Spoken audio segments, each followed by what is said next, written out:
echoed and disturbed the quietness at 2:30 a.m. "Please, Jason, don't hit me, I'm begging you, please stop."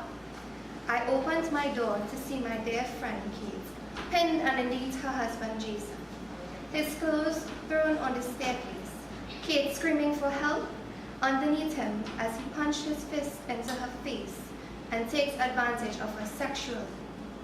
The pain and the horror in her eyes as she takes her last breath. Pleasant good afternoon, judges, members of the committee, my fellow pageant delegates, and specially invited guests.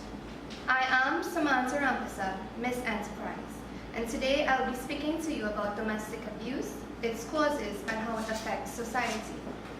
All questions and answers will be answered after the presentation of my speech.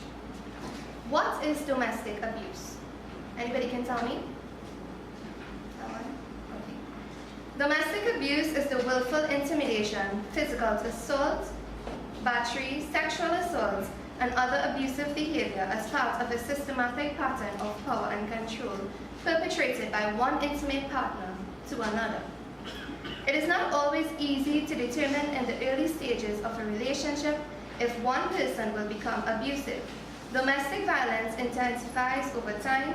Abusers may often seem wonderful and perfect initially, but gradually become more aggressive and controlling as the relationship continues.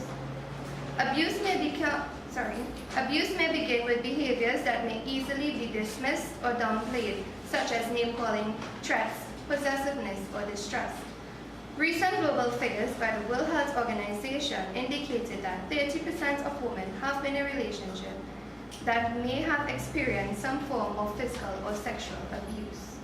According to a study by the Men's Rights Campaign, 2 in 5 of all victims of domestic violence are men, contradicting the widespread stigma that only females are victims. Domestic violence is often seen as a female victim, male perpetrator problem, but the evidence demonstrates that this is a false picture. Data from Home Office Statistical Bulletin states that men made up 40 to 45% of the victims of domestic abuse each year. Campaigners claim that men are often treated as second-class victims and that many police officials and councils do not take them seriously. Some risk factors of being a victim or perpetrator of intimate partner and sexual violence includes, but are not limited to, low education, exposure to abuse during childhood, attitudes accepting of violence and gender inequality.